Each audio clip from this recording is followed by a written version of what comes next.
But you know what? I think one thing you forget is that when you do explain that, people can relate to that right away. Welcome to the best hour of their day podcast with your hosts, Jason Fernandez. And me, Jason Ackerman. With more than 20 years in the business, As both coaches and affiliate owners, our passion is to help create world-class affiliates and coaches by building better boxes. Welcome to The best hour of your day. I was surprised. I'm so excited for this. I am too. And I really appreciate you coming on.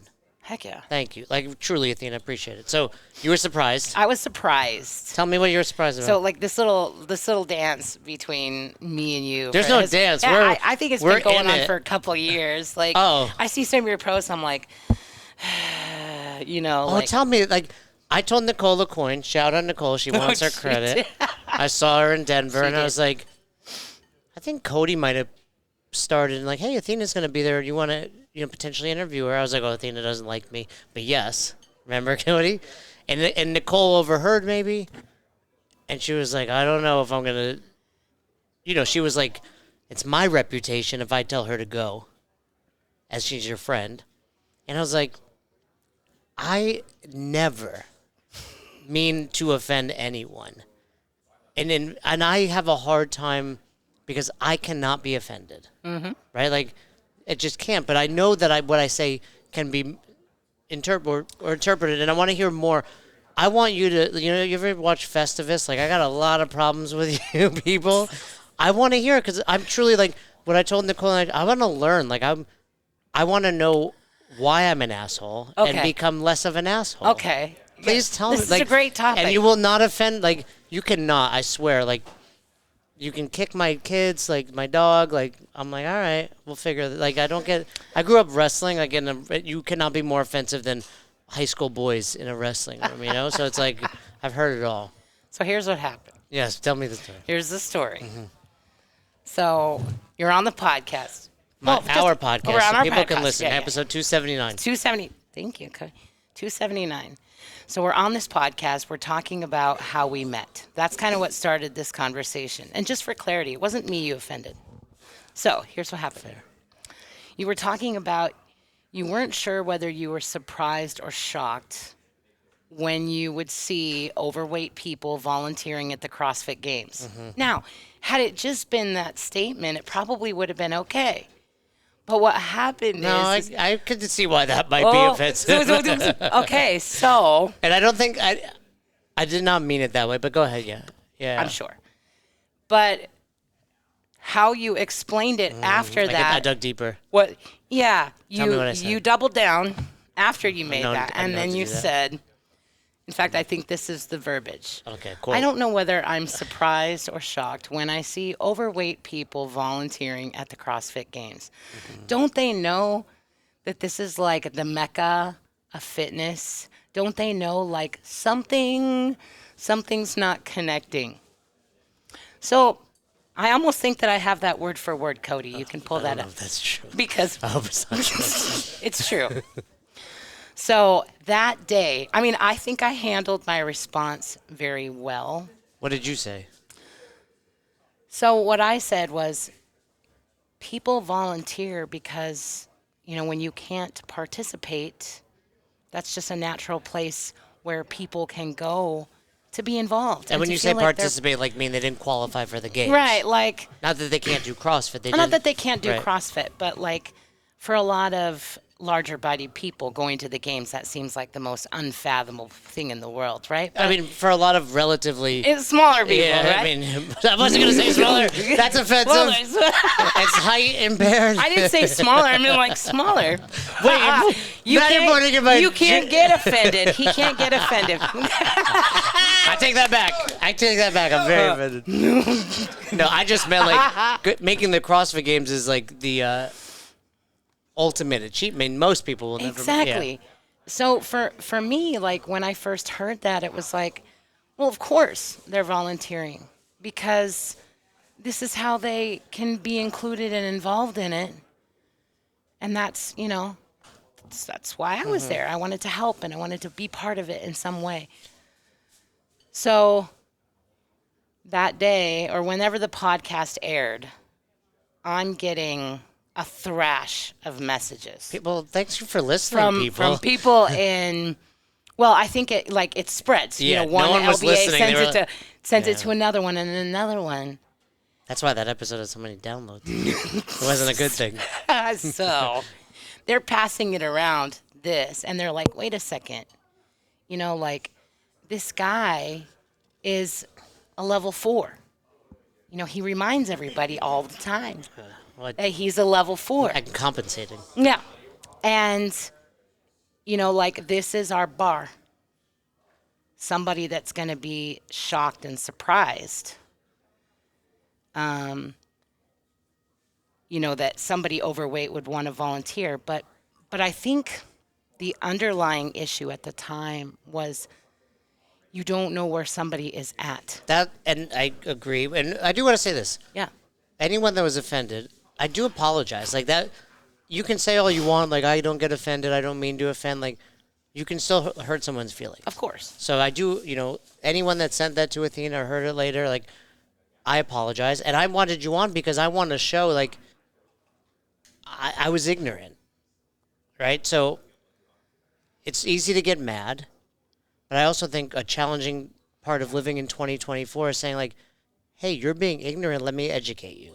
And that's what I want. Because I understand completely why that was offensive. Yeah, well, okay, so there's more to the story. So here's what happened. You were more offensive. No. So here's what happened. Okay. So he's like, oh, shit. Well, I am. I don't know what I did. Yeah. So you said, Athena, I want to come and I want to apologize. I know. I went on your show. Okay. You never aired it. Okay. Oh, I never aired it. Okay, this is going to be really, really good. Did you air it? No, I couldn't air it. Okay. What did I say there? Okay, so I was worse on yours when I was trying to apologize? So you come to the show, you is apologize, and you're like, your apology was, Nicole knows I didn't mean anything by that. And I'm like, well, okay.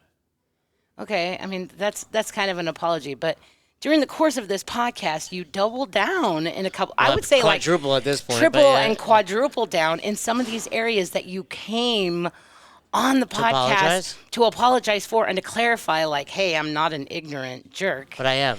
But you doubled and tripled down, and it was so bad, in fact. Why didn't you tell me? No, because by that point, I'm like, I'm done with you. I'm done with you. And Oh, you were done with me. I was just done.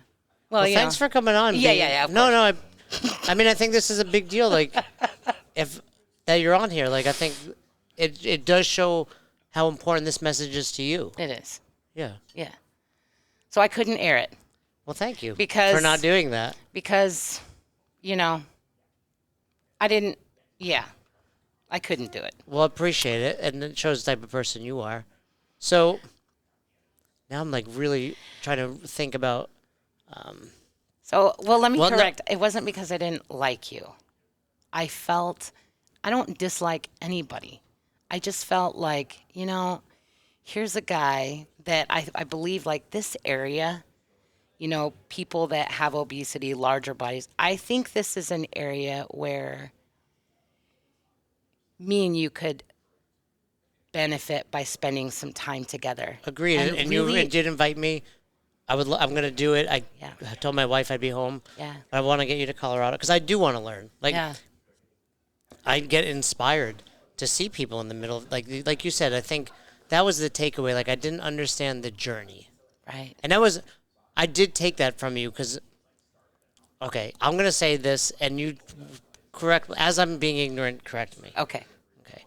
So what I meant by that was, I think the ignorance is being overweight doesn't mean you're not trying, Sure. right? And what I was thinking I was saying is, like, these people don't do CrossFit, but in reality, they may not, but more than likely they are, and they're in the middle of their journey.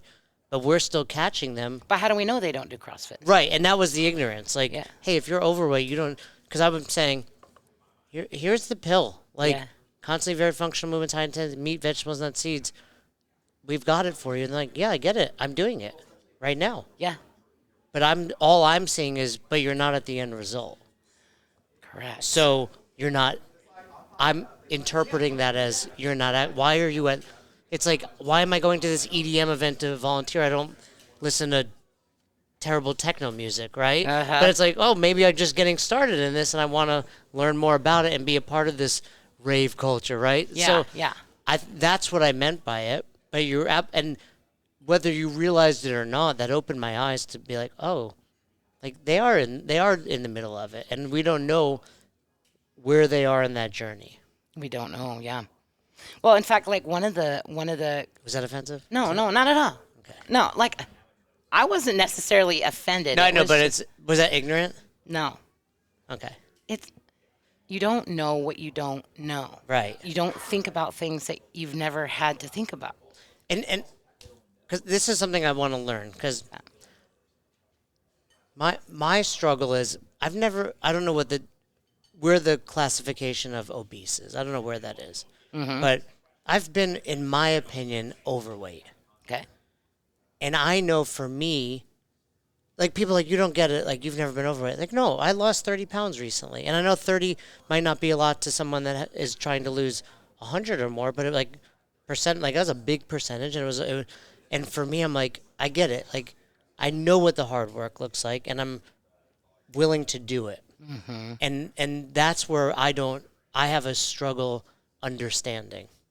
You think you do? Why do you say that? Why do you say that you struggle there?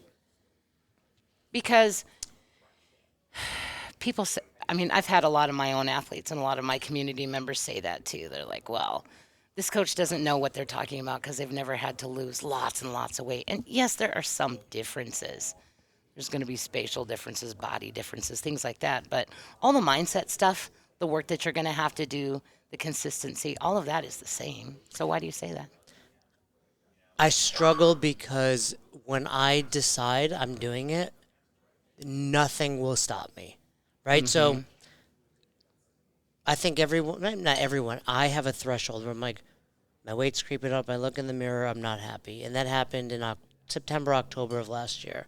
And I was like, all right, you know what works. For me, it was like, you track your food and you do CrossFit. And it was that day, I've not missed a day of tracking. We've traveled. Nicole's telling you how I'm meeting all these cars. Uh-huh. Because I'm like, yeah, I'm dialed in. I've gone on vacation with my wife. I've traveled with these guys. Cody saw me 7 a.m. this morning. Where was I? In the gym, right? Like, and I think I'm extreme. So I guess the part I don't understand is, you know what to do. And I say you, I'm generalizing, Sure. right? Like, we've talked about, like, you show up at the box 4 or 5 days a week, meats, vegetables, nuts, seeds, keep intake. There it is. But then there's setbacks and there's this and like, where once I start, I'm like, nothing will derail me. Let me ask you something first. You say that you understand you've had to lose 30 pounds, for instance. Have you ever used food for long periods of time as a coping mechanism? So much so that everything you do revolves either around food or, like, did you use food for trauma? Did you use food for, you know what I mean? I have a hard time determining that because I do think I use food. I mean, these guys see it. I don't go out sometimes because I'm like, I gotta eat the right food. Like, I know I have a problem with food.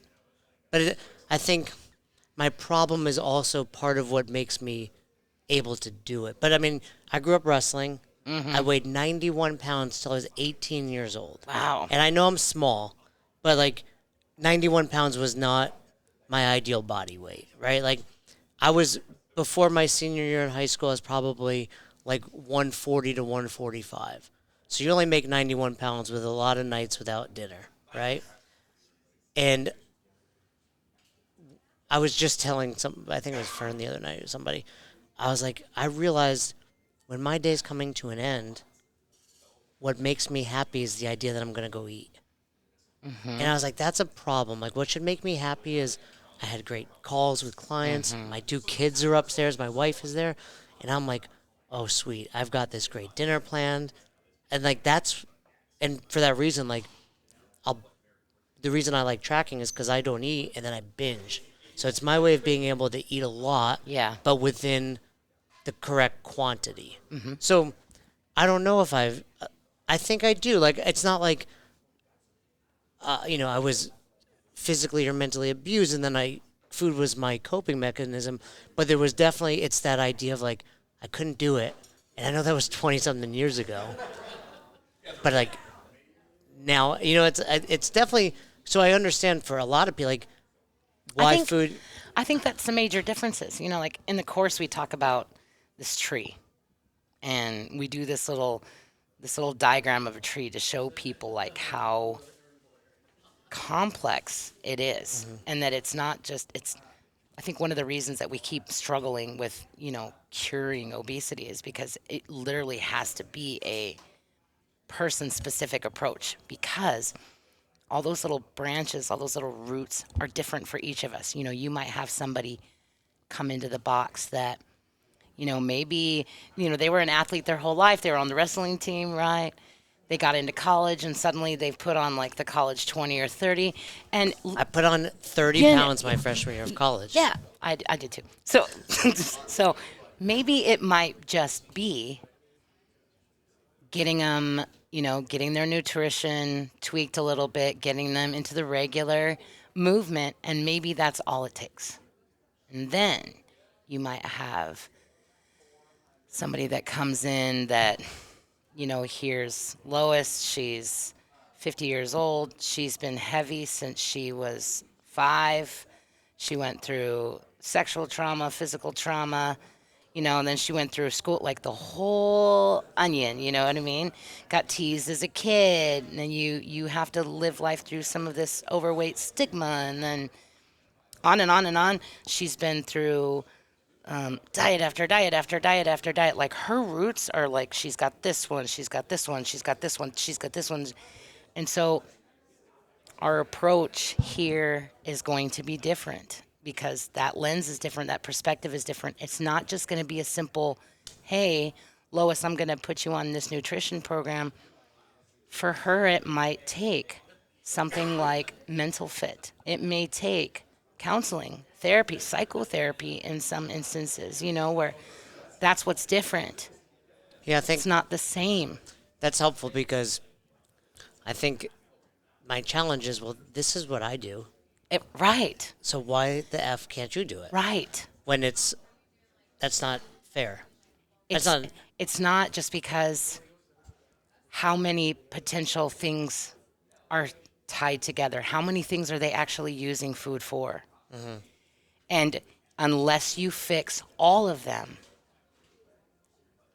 we're not solving the problem for that person.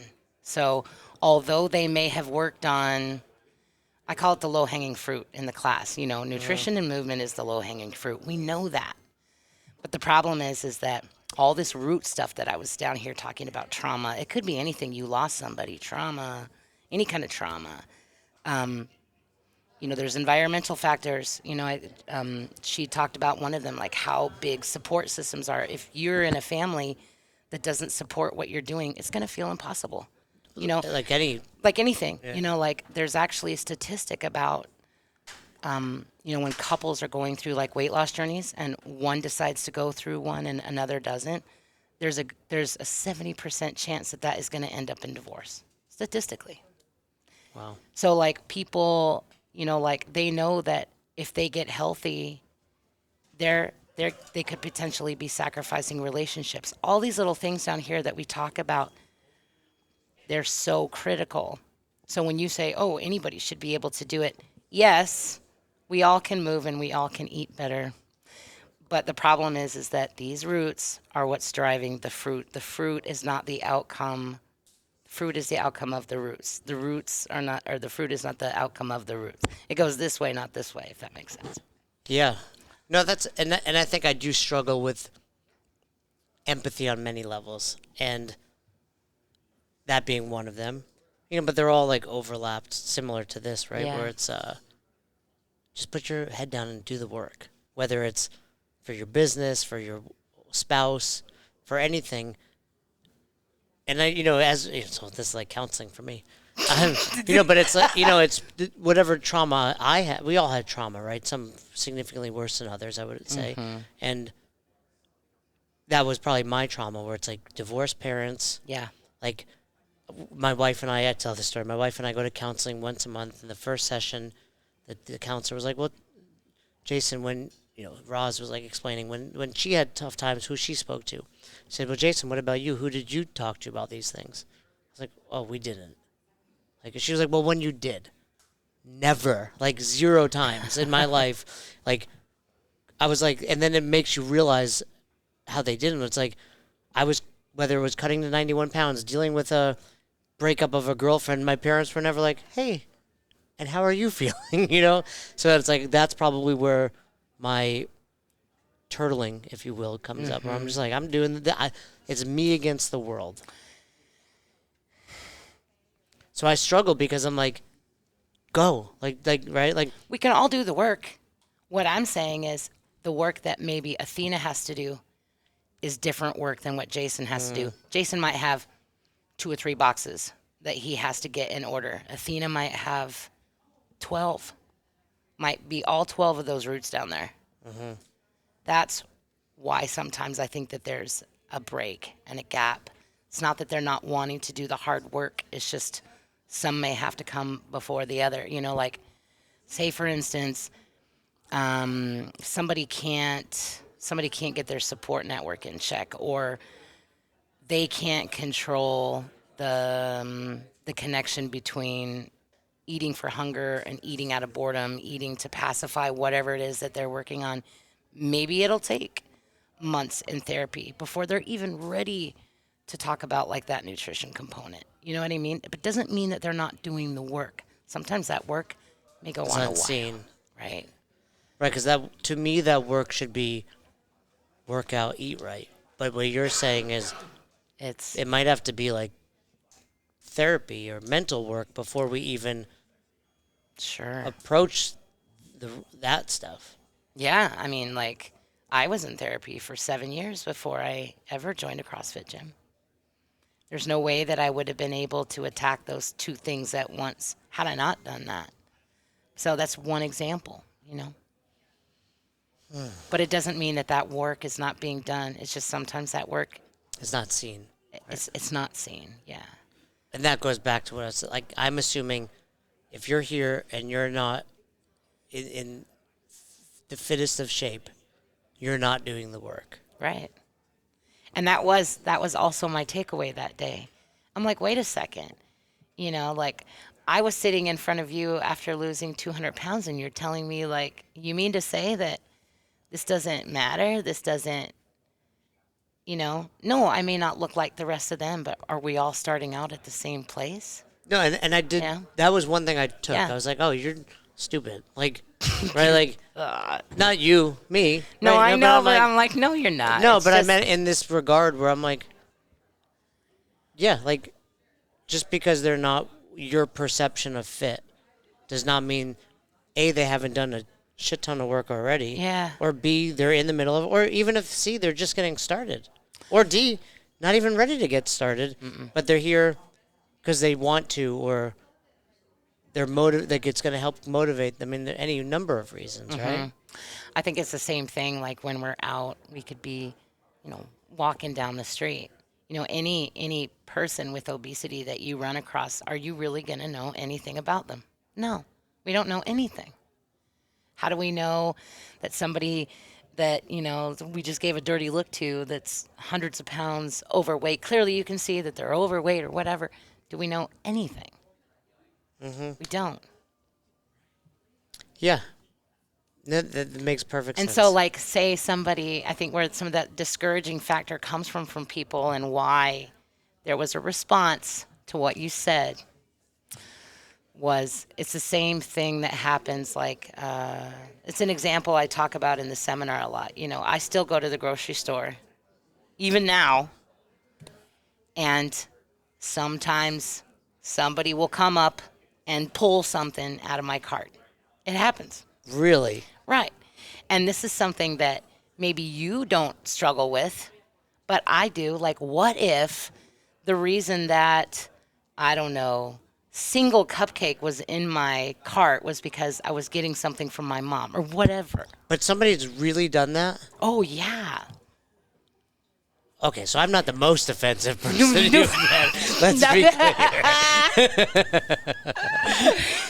clear. No, I mean, they do it. I mean, those, I might have been a jerk. That's a asshole. Like, that's like, That's a whole new Yeah. level of. yeah, they're taking me to a new level. Wow, I hadn't even considered somebody would do that. But it's like the assumptions,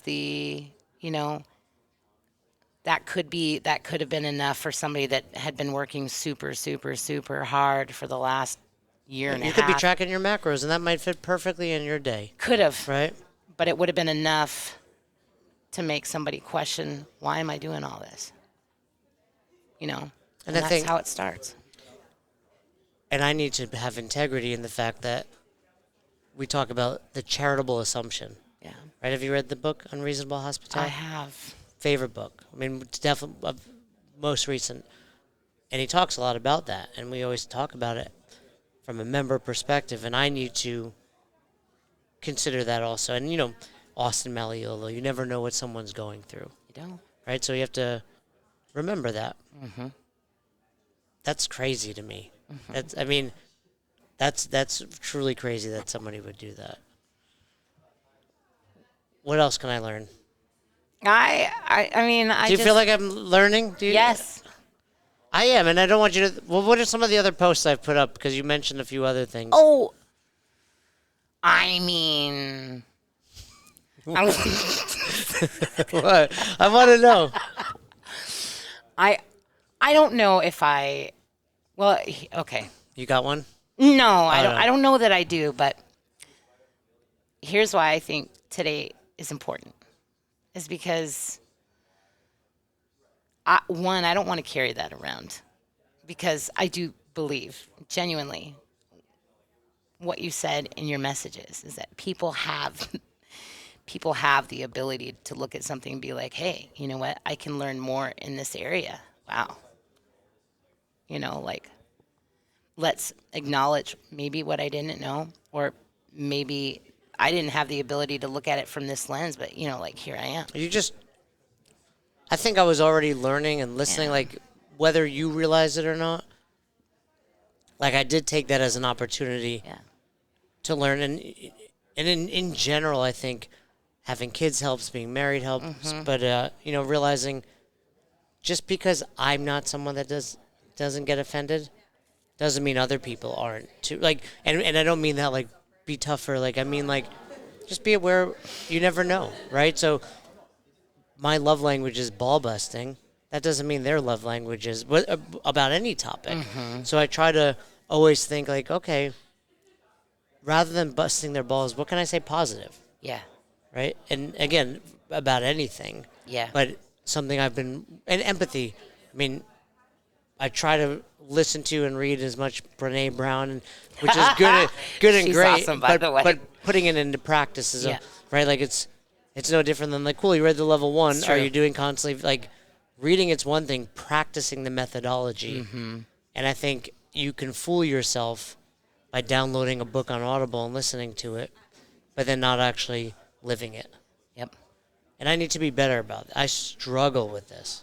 Like, this is a huge struggle for me. Empathy? Yeah, You think so? a positive. And again, I think it goes back to what I'm saying. Like, I mean, I literally have, you walk down my stairs, there's a gym here in my office here, and the poster hanging says, nobody cares, work harder. Right? And that's, like, my attitude. And I feel like if you're not doing that in any facet, for lack of better terms, you're a turd, right? And it's like, Okay. and it's like, that's not true, right? And I need to get over that idea, because like you said, it might be struggling with your kids, right? Like, you might have like, I don't know what your childhood was like, right? And I struggle with that too. Like, I didn't have a terrible upbringing, for the record, but it was like there was no talking about this, and the way my stepfather acted when he was angry. It's like, okay, well, now I have to choose to change that for my kids. I think a really good. Were you listening to? I've been out here doing podcasts. Oh, I was going to say Yeah. you probably weren't. Okay, because you were out here. What she did this little demonstration. she? Christina? Christina, thank you. She did this demonstration on this beach ball, and she had us write something on the beach ball that, we struggle with. And then she did this little demo where she put the beach ball in the water, and then sometimes you can leave it under there, right? So like this is whatever your issue is. Like I'm struggling with this. Maybe somebody's struggling with their kids. And then you might be able to leave it under there for a week, maybe it's a month, and then something happens, and then poof, right? So she did this little thing, the beach ball come up out of the water. That is kind of like how the work is done, and why empathy can be so important, because it's not a one and done thing. Like doing the work doesn't mean that something from your past, because that's how we're wired, right? We learn things, especially if it happens when we're young.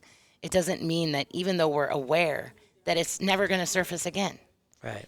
Like even for me, I recognize, and I've gotten that tendency to want to turn to food every time I get stressed under control. But it doesn't mean that it's never going to surface again. We're talking about, like, that's how I learned. You're talking decades of zzz. So we're saying that you can just shut that off. You can't sometimes. You may never be able to shut it off because that's what you learned.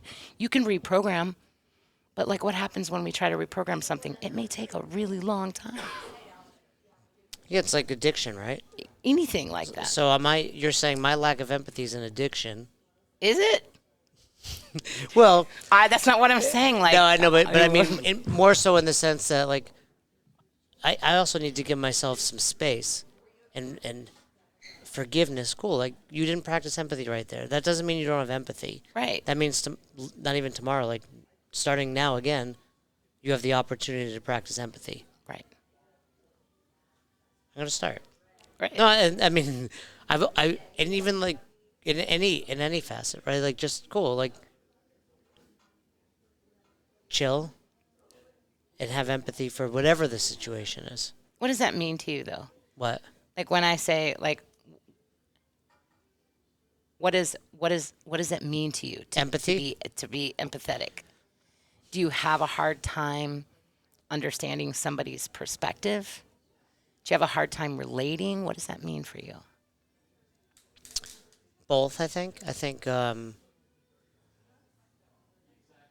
Understanding what they're going through, right? And then also, cool, I think because any of my, again, trauma, I just like, cool, push that shit down and do what's necessary, right? So why aren't you doing that?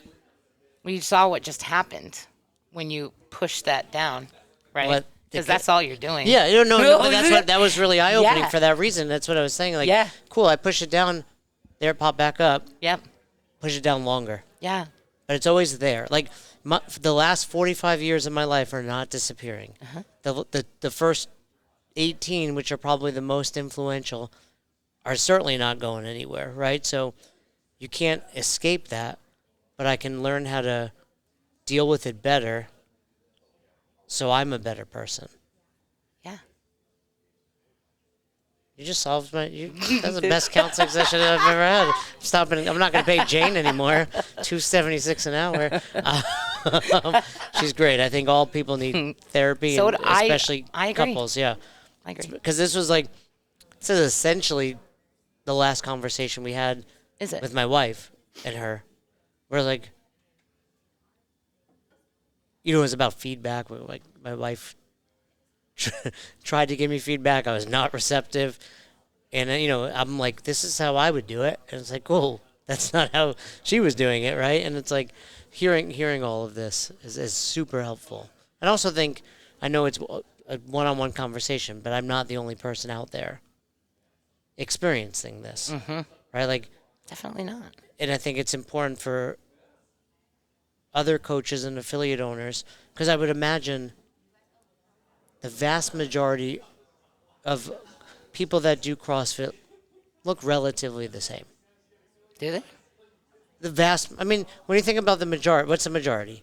I don't know. 51%. I mean, No. you go into a box within a range, they do. And my point is, like, what happens when someone that doesn't look like that comes in, Of course. right? So, where you, I mean, you've gone into boxes. Yeah. Do you feel like, oh, I look like this is I belong here? Like the first feeling you have, No. right? So, if everyone's acting like me, and hopefully they're not, it's very off-putting. So, how do we become more welcoming to everyone? Well, I mean, is CrossFit a size? No. No. So I think like focusing on, I think a lot of affiliates are doing it really well. I have gone in to some places where I'm like, man, I just love the vibe. I love the air it gave off. But I think that is cultivation that's done by the gym owner, by coaches, like if I were to walk in and somebody walks over within a minute or two and says hello, like that's training. You know what I mean? Like that comes from leadership, that's culture, you know what I mean? That's how Yeah. you can tell the difference. But wait, what was your question? Well, I'm just from the point of if someone's watching, Yeah. and they're like, one, Ackerman's an asshole, but he's trying to learn. But Yeah. also, whether it's me or a coach or even my members, Yeah. we need to. I think that was the biggest lesson. Just like understand, there's so much more that you're not seeing. Yeah. That's the big thing. Like, so if a larger body person walked in, Yeah. you're not just like they're lazy and they're not doing the work, because like you said, that might have been 10 years of work Yeah. that we will never see. Oh yeah. To step. I mean, I would imagine it's more challenging to walk in for the first time. I don't. Well, here's the universal thing: is that we all share that, right? Like, I don't care Fair. what size you are, size. Everybody's going to have the intimidation factor when they walk into a box. I've never talked to anybody that hasn't. Like, oh shit, it doesn't matter. Yeah. So that's something that we all share. But for somebody that's larger, I mean, there's some of the fears are different. I think that if you know one of, like, say somebody that is larger, that one of their pain points is, fear of getting left behind. The very first thing that they're looking at in the room is, are they going to be able to keep up? Are they going to be able to, what happens if they can't do that movement? Like, these are all the things that they're thinking about. And you're saying, like, what can we do? Yeah, and I would also, the same thing you said, Yeah. Isn't everyone feeling that way? I don't know. I would imagine, so, I mean, Do they? I started CrossFit by myself, right? Before there was a box. So I'm unique, but I've heard it like, oh, I've seen people walk in, well, I can't do pull-ups, so I can't do this. Maybe that's another thing that is shared, but I think even more so. I mean, yeah, I think it You could know. be exacerbated Yeah, for sure. Yeah.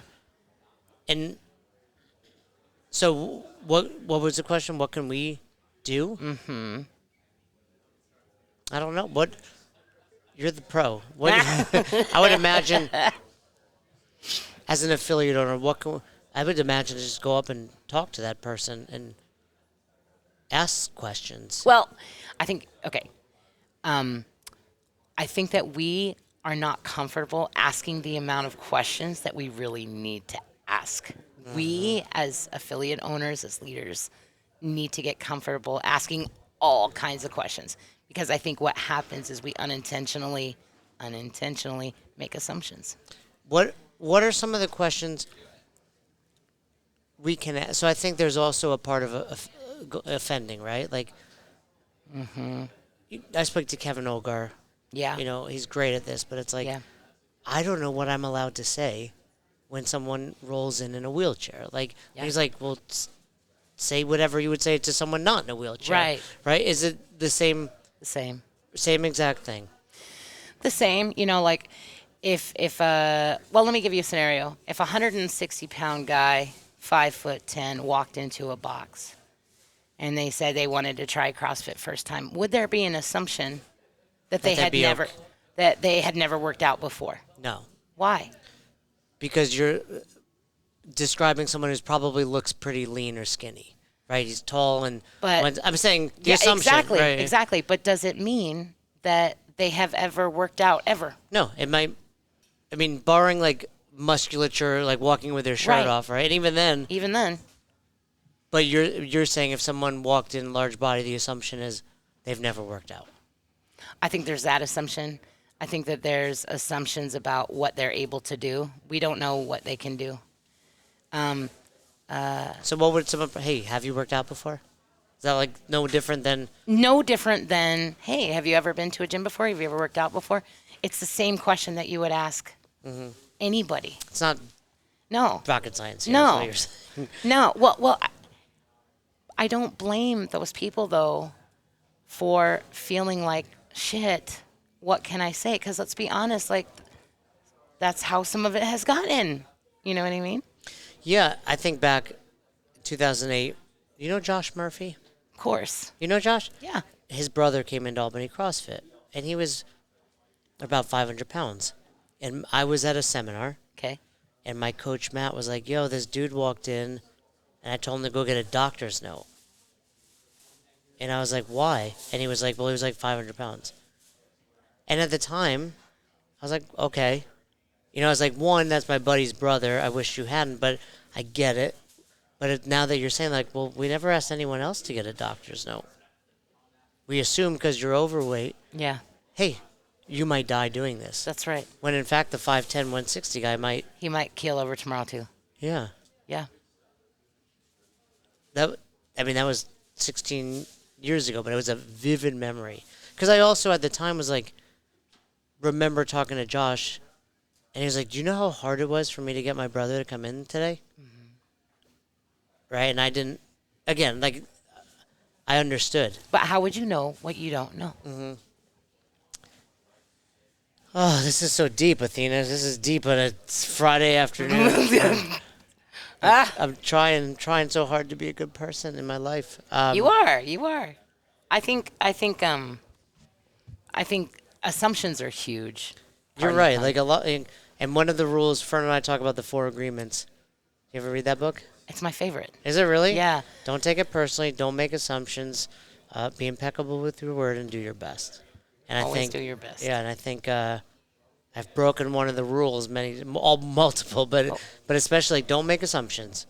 And I'm gonna really take that to heart. But I moving also forward. think that you need to give yourself a little credit because sometimes we make assumptions and we don't even like. You'd be surprised on how many assumptions we make every single day about everything. Mm-hmm.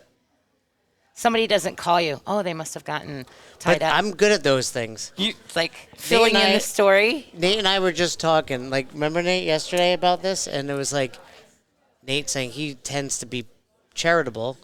Mm-hmm. And I was like, I'm really working on that. Like, always like, cool. Like, maybe they were tired. Maybe they were cranky. Yeah. Maybe it was.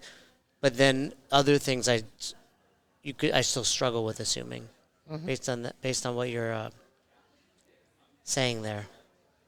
But this has been super valuable. Tell me more about how I'm not an asshole. What were you saying? No, no. I'm glad that I'm here. And Is it? I also think, not to make excuses. of course, We've been doing this like 1,000 episodes, hours at a time. I'm like, I'm bound to say dumb shit, right? Like, maybe. if you piece anything, like you talk long enough, you're gonna say the wrong things. But at the same time, like, you gotta. Look, I know lots of podcasters who say all kinds of stupid shit. Yeah, okay? right. I don't want people to think, oh, like I'm purposely offensive. Like, I think a lot of times, I am inquisitive, and being inquisitive can come off as offensive. But you're also telling me, ask questions. Yeah. So do you feel like, so long as you're coming from a good place, the questions are okay? I mean, honestly, that's going to depend on your audience, right? Like, it depends on who So let me ask you sitting questions. in front of you. Sure. Let's see. What? Okay. Hit me. What's challenging for you when going to an affiliate these days? Oh, well, at a lot of affiliates, like I'm Athena. And, well, it actually happened recently. So what happens is a lot of them know who I am. I walk in, their coaches freak out because they're like, she's the, she's the scaling queen. Like, what am I going to be able to do for her that she can't do for herself? And so inadvertently what happens is I don't get the coaching because they're like, she can do it 10 times better than me. Why would I ever tell her what she needs to do to scale? It's similar to being a level 4, if I'm being honest. You're so you don't get the coaching, No. Often no. but not And I struggle there. what do you struggle about? I think, there's lots of times, it changed when I became an affiliate owner because I don't get that group time necessarily anymore. Yeah. And I crave it.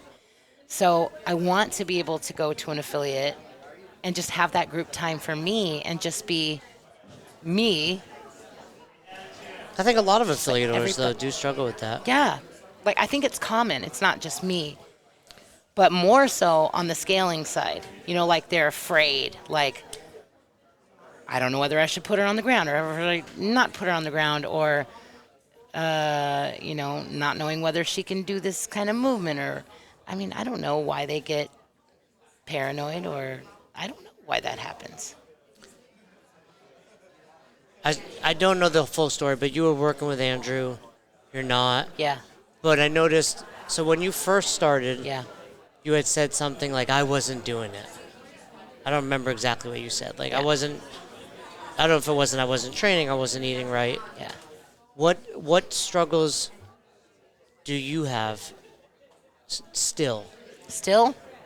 Yeah, because you're the at least from my perspective now, knowing you, I'm like, okay, she's got her shit together.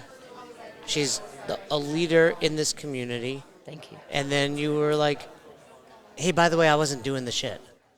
I think consistency. So what I struggle, think- like what goes on for you? Like, what am I not aware of when someone's on their journey Yeah. and then just like ghosts? Okay. Life. For me, it was, I have a full-time job. I had my nephew living with me. I was trying to be like a parent, kind of, That's not easy, yeah. Like, I'm not a parent, so that was a new role for me.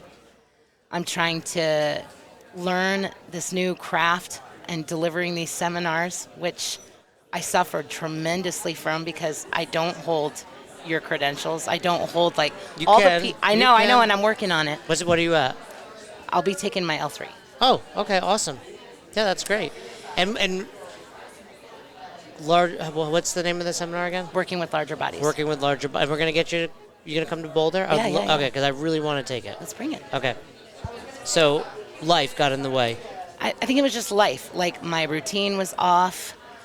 With my nephew living with me, suddenly there was all this food coming into the house that didn't used to come into my You house. had less control over that. My environment changed, right? And it just little bit by little bit. And then I was frustrated because visiting other gyms wasn't working for me. I just didn't feel like, Would you say something we're not aware of? We being, what would you say, non-larger body? yeah, I could drop in anywhere, and not everyone recognizes me or thinks they know what a level 4 is. But it's like you said, Yeah. oh, a dude that works out is here. yeah, As a larger body athlete, you almost have to experience that every time you go to a new every time. Your box is like Athena's fine, like Yeah. But you go to a new box and like, what do I Yes, do now? that's right. So you have to experience that every single time. everywhere I go. I mean, maybe for you it's changing because it's like, oh, it's Athena, but someone else that's larger bodied experiences that. For me, I don't care. For me, it's just more like I feel like I'm gonna have. What to are some work. of the questions you might get? When I go? Yeah. I don't think they ask enough. What do you wish they would ask that they aren't?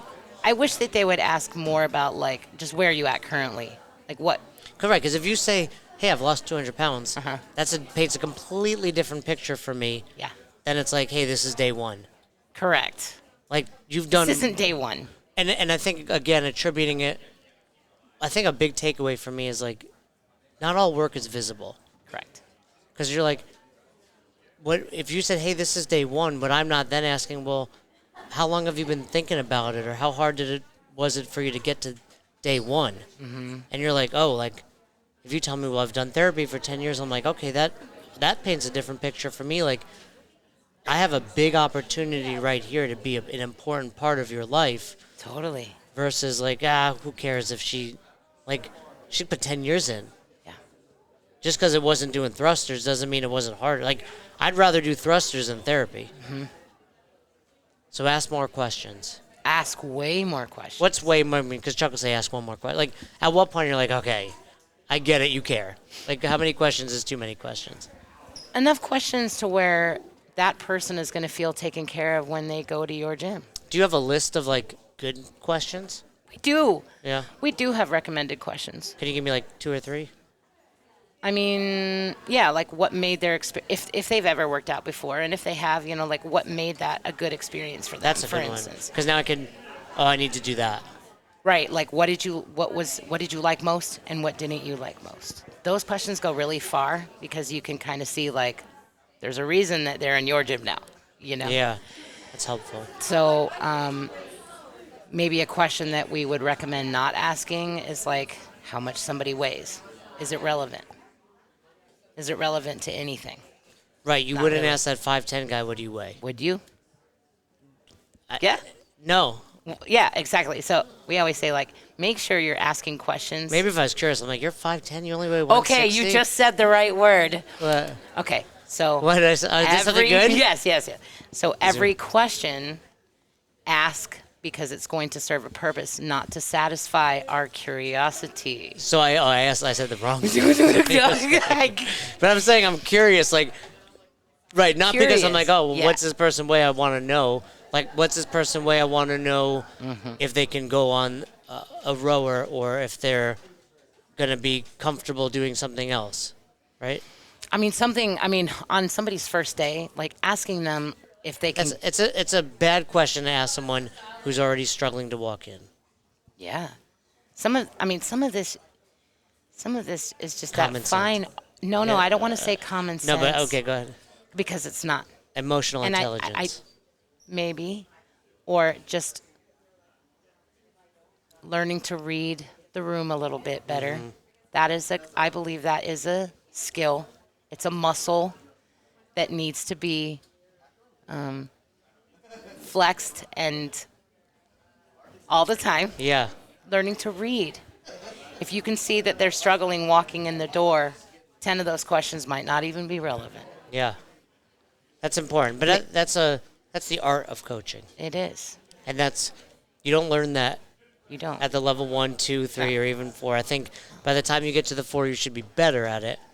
But it's all, it's a work in progress. You watched Curb Your Enthusiasm? Or did you? It ended. I didn't. No.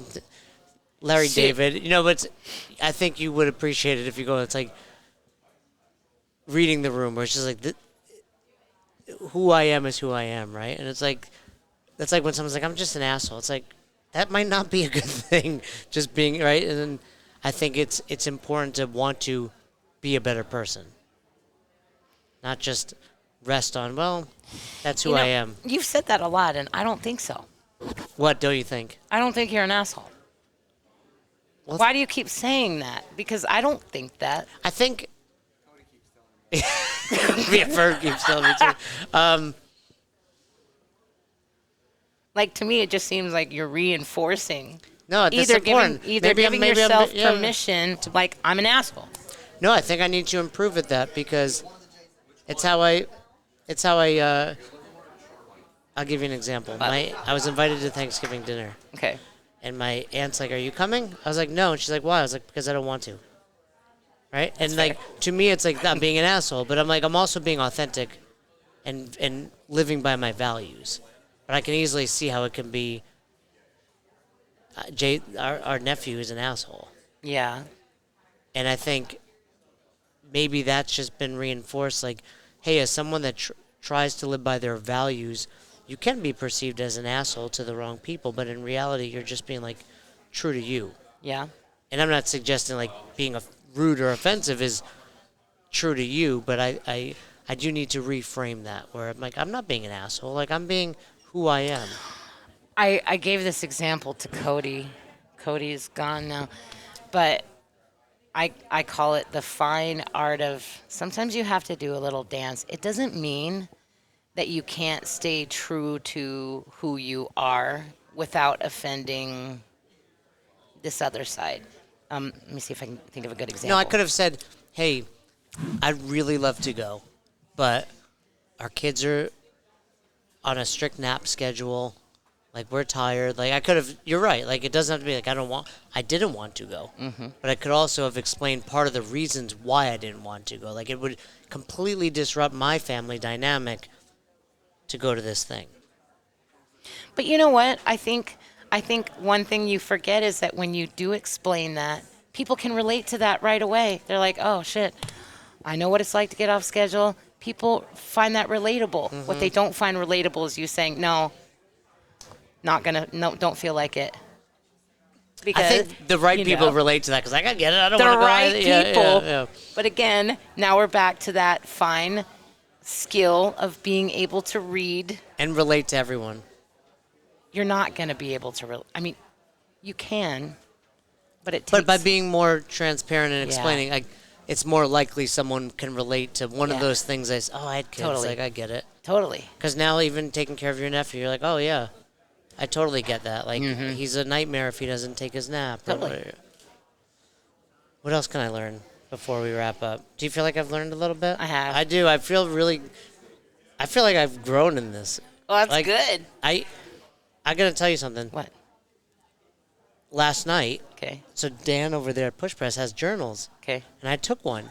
Okay. And I like to type, and I'm like, knowing we were gonna talk, I was like, I'm gonna journal tonight because I was like, this is a big moment for me. Like, I really wanted to leave here with you knowing, like, it was never my intention to upset everybody. I know. Or not everybody, although it might have been everybody. I know. And two, that I truly wanted to learn and not only become a better human being for me, but for the greater CrossFit community, because I do think what you're doing is very important. You know, everybody likes to talk about how CrossFit is for everyone, but then we don't make it easy for everyone. Correct. And I forget the numbers, like 30 million or whatever, Dawn and 30 million, right? That's the number. Is thrown out there, and I know there's some funky math happening in there. But point is, like, if we're going to even attempt that, you're right. Everyone needs to. It doesn't matter how short you are, how tall you are, what you look like. This thing works. Yeah. And it works on a far deeper level than just fitness. Right. So and it only does that if we're able to be able to serve everyone.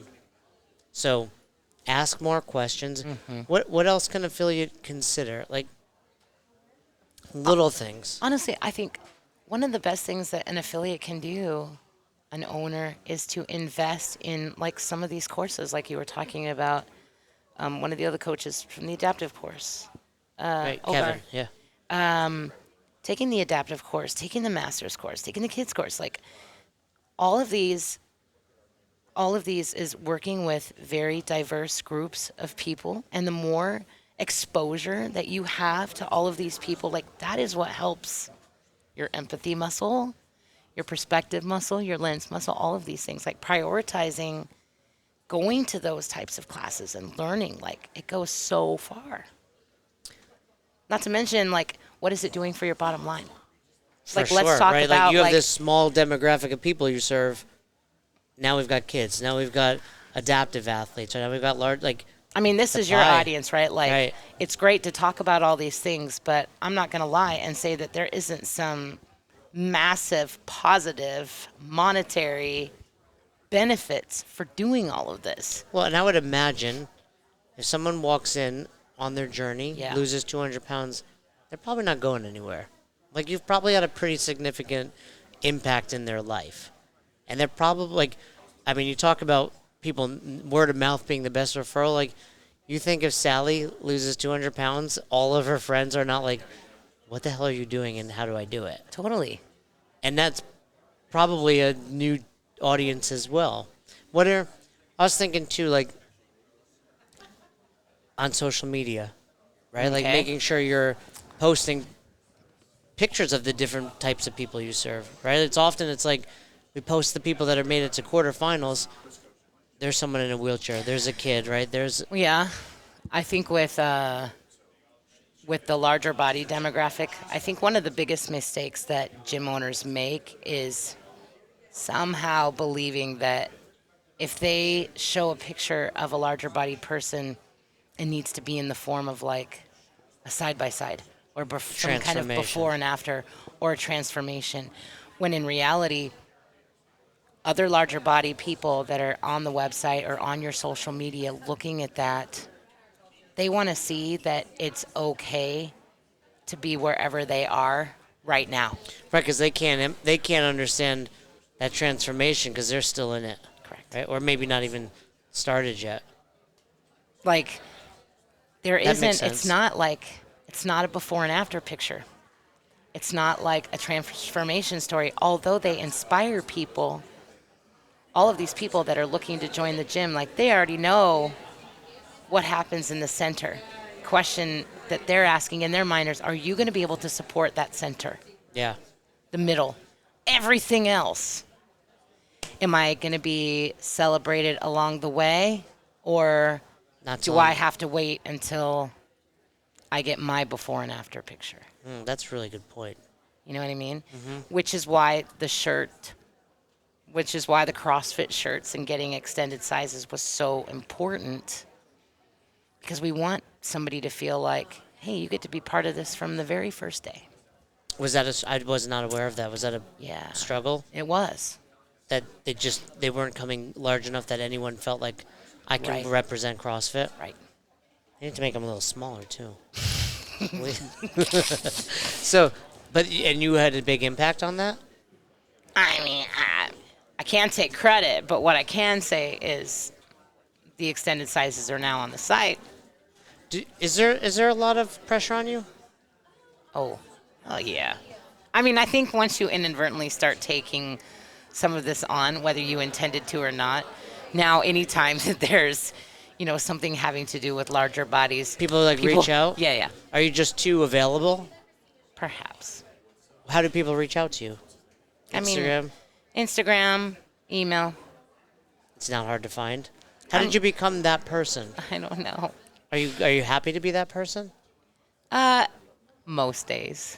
What are instances where you're like, F this, I'm gonna be Athena at my box and not represent the broader community.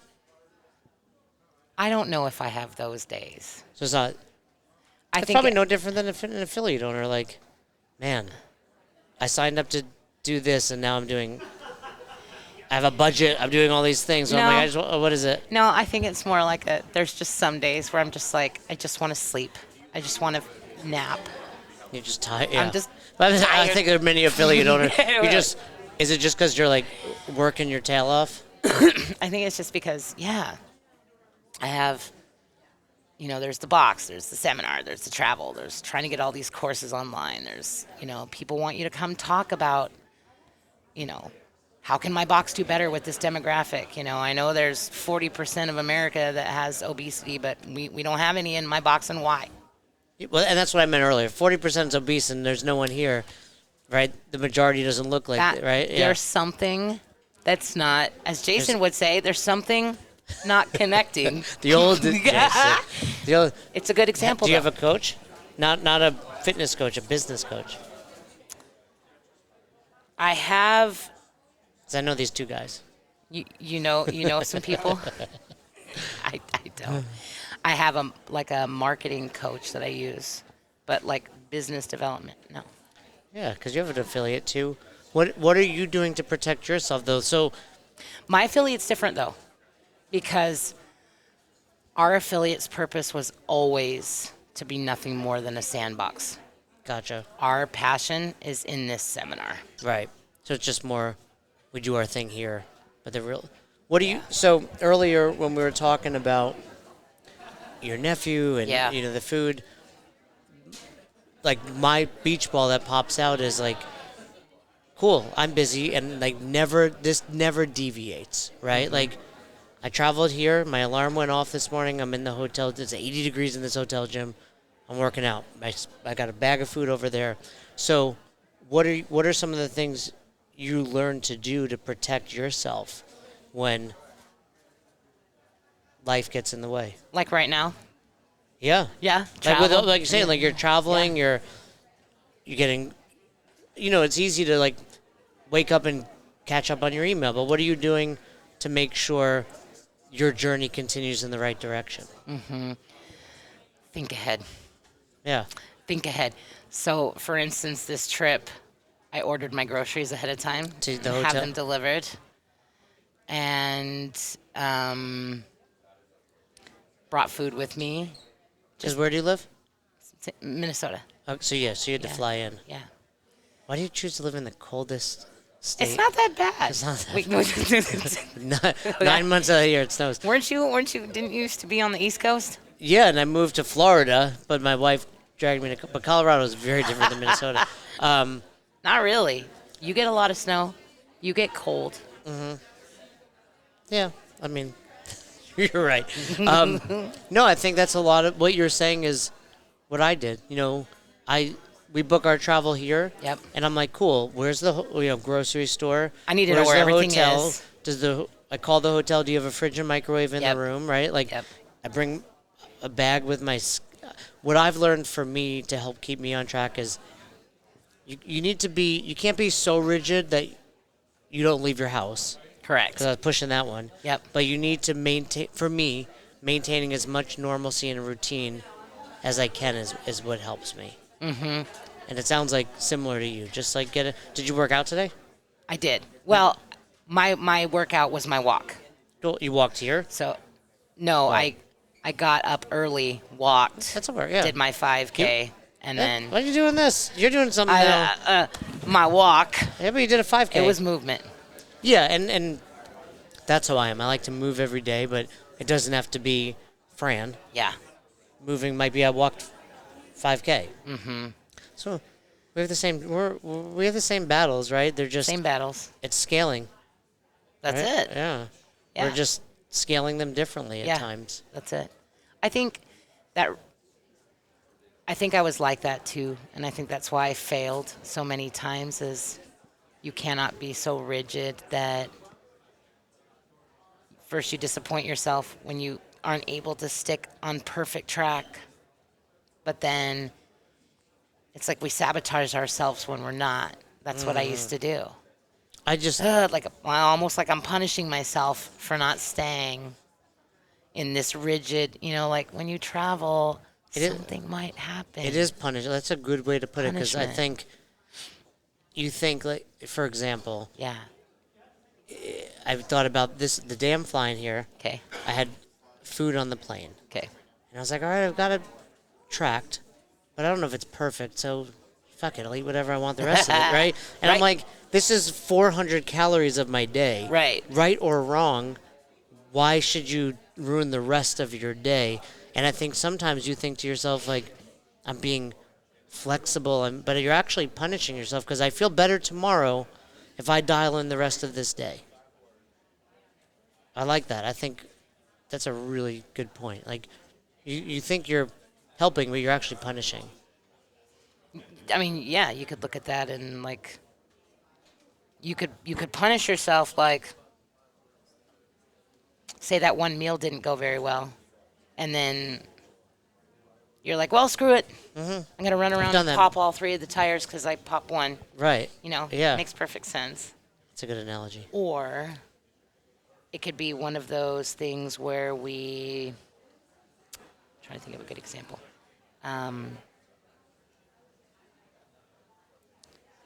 When we're not doing good, we made a less than desirable decision, and then we're like, well, see, I can't stay on track, and I'm not able to do this, I might as well just be this way. That's what I mean, like punish ourselves. There's a lot of identity work in there. Yeah. Because I think I was just telling Nate this. See, this isn't me. Yeah. This isn't my lifestyle. It's not who I am. Yeah. See, I'm this over here. Right. And I think you could take that, I was telling Nate this morning, I slept great last night. They went out. I went back to the hotel room, ate my food, chilled out, and had a great night's sleep. But Yeah. for years, I'm like, I don't sleep well when I get other places. And I'm like, you're telling yourself this story, Yeah. and you're setting yourself up for failure rather than being like, cool, if I do the right things, I do actually sleep well. Yeah. And then I feel great today, where normally I'm going to feel terrible. I traveled and I feel fantastic. Mm-hmm. But I think part of it is living in alignment with that identity. Where can people find out about the course? They can go to scalenation.com. So we have all of our upcoming seminars. So you have one tomorrow, which is obviously too We have late. one Sunday. So, Sunday. Tomorrow is I'm just doing a breakout tomorrow, and then Sunday is over at Proven. Cool. Yeah, fun day. And then you're not quite traveling yet, or are you going to start traveling the country? Oh, we've been traveling for the last Just 2 not years. to Colorado yet? Just not to Colorado yet. All right, so we'll get that. So be on the lookout for that. And then anything else going on? Just this year's journey is pretty big, like the losing 150 pounds this year. So What have you done so far? 52, So you started off what day? January 9th. And that was with Andrew? It was with Andrew. And you're no longer working with Andrew, but you, I didn't. No. No, I think it looked like you guys were doing. I mean, you've made tremendous progress with him. I mean, we were doing great. I got a text message one day that said, "I can't be your coach." But no explanation. No, Okay. not really. Well, Not really. hey, you never know what someone's going through. You don't. So. Could be going through anything. He But the point is, we had to pivot. And then you got Pivot. because actually when I was with Nicole, I was like, I'll help, and she was like, oh, she's got Caroline, right? You have two other, I forget, I saw some other great coaches. Well, one of the reasons I decided to split it up was because we always say that one coach can be super coach, and sometimes they can't. And so I wanted to not put too much on one coach to try and be that person, because I need it all. And so, we all need different things, right? And sometimes I need a little bit more than maybe So somebody that's... how do they split it? What's Caroline responsible for? Carolyn just does, what I call fuel. So she trains the games champion. Yeah. And you. Yep. For fuel. And Yep. then who are the other two coaches? Gordon Lake he's my mindset and God guy. Yeah. Helps me keep my faith front and center That's throughout cool. this whole thing. And then there is a coach number 3, but they were unavailable until end of the month-ish. So the coach that stepped in that I've been working with is Pete Shaw. Oh, okay, Pete from Canada, seminar he's staff. amazing. He's an amazing human being. Yeah. And what's he helping you with? Fitness? He's my movement coach, yeah. You really It's couldn't good- it's got a good to better be- coach than that. Mm, I mean, you got a he's dynamic trio, trifecta. It's a little dream team. That really is. Yeah. And what's the progress thus far? The goal is 150 pounds? It was 148 for this year to get me to that 300. Is that a realistic number? 148 pounds I think it is. in a year? Why not? That's something that'd be a question I ask, because typically you'd be 2 pounds a week is great. Here's the thing. I mean, it's going to be different for everybody. Yeah. One person's what's possible. Somebody couldn't fathom losing 30 or 40. But to me, this is something I already did once. So, So you've been to 300 no, Oh. I've already lost over 100 in 1 year. 1 year? Will So- this be the lowest you've been in quite some time? When was the last time you were 300 pounds? It will be. The goal is to get to 300 lost. Okay, so Am I asking offensive questions? No. Yeah. So you'll have 148. You've lost 152. You'll have lost 300 pounds. So we started at close to 500, and then we had lost 200. I backtrack a little bit. Life happened. I had surgeries. All kinds of shit happened, right? Put like 50, 60 pounds back on. So now, in order to get to 300 pounds lost, I had to lose 148 this year. Gotcha. Yeah. And that's the goal. And what That's were the some of goal. the other goals along with the 148? I mean, maybe just learn more about me, learn how to be a better coach. You know, just learn. That's great. Constant evolution. I think you'll do it. What Of course. So you're protecting your routine. Yo, Anything yeah. else? What are some things? Because it really looked like effective January 9th, you're like all in. I am. What are some other? So what are some of the The pivot to the new coaches didn't stop that. In fact, I think that's why the quick pivot was made, is because You don't want to lose that progress. No way, yeah. Momentum. Let's keep the momentum. But what are some things, knowing you've lost weight, put some back on, what are you doing in 2024 to guarantee? different. Yeah. I think being clear about my schedules, that's important, super important. Like having specific times where I have a morning routine, and I always had that. What I didn't have was a night routine. That's made a world of difference. People always ask, how do you get to bed so early? I'm like, Yeah. you get up early. Uh-huh. And then it's like, it's interesting you say this, because when I was like, I woke up one day at 170 pounds. Okay. And that's the day I was like, you got to do something, dude. And it was like, cool, I'm going to track again. And I tell people, I started tracking. And what else did I notice? Well, I started training better. And then what did I notice? I was going to bed. Because you see it, right? Well, and it was just, You start seeing momentum. Like, oh crap, yeah, that too. and I was like, oh, I'm waking up at 5? Who's this? I was always like, my identity is I like to sleep in. Yeah. Well, that changed a little bit years ago with kids, but it was like never purposely waking up at 5 a.m. Yeah. Now if I sleep until 5:30, I'm like, shit, my day is over. Like I'm gone. Like Same. And it's what I'm hearing is with anyone, like, Better systems. yeah, but get those small wins, Small wins. because it's not just the eat right to lose 148. It's what No. time you going to bed, what time It's you waking up. everything. Yeah. It's not just the food. It's not just your workouts. It's who you're spending time with. It's your boundaries, your stress levels, stress management, right? All those little activities that you're doing so that you can get to bed on time. The water that you're drinking, the amount of caffeine that you're taking, which inadvertently is going to affect your sleep, and so on and so on and so on. It's everything. And a lot of people don't know that, right? So No, they don't, It's yeah. the education. That is the education. Well, before I wind up saying something offensive, let's wrap up. Okay. I truly appreciate you being here. Likewise. And I learned a lot. I'm excited for myself, to be honest, because I think I'm excited to see if I can become a better human being.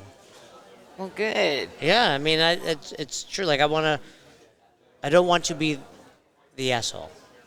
I want to be the compassionate, empathetic guy like you this need guy. to quit Yeah, quit labeling That's what I'm yourself gonna do. like It's dead. that. Fern said he killed the dummy. That's what he called himself. And I'm gonna kill the asshole. And we're gonna take this thing to the next level. It's awesome. And I'm excited. We'll touch base after this. Get you linked up in Boulder or Denver, and Yeah. and I'll take that course. Awesome. Thank you, Athena. Thank I you. appreciate it. Thank you. Thanks for checking out this episode of the Best Hour of Their Day podcast. We appreciate you listening and choosing to have us help you in your passion for coaching and affiliate ownership. You can find more episodes just like this on all podcast platforms. If you're interested in learning more, you can reach out to us on any social media platforms, or you can visit www.besthouroftheirday.com to book a call. If you found this episode helpful for you, please share it so that we can help other coaches and affiliate owners to help build a bigger and stronger CrossFit community. Thanks for listening.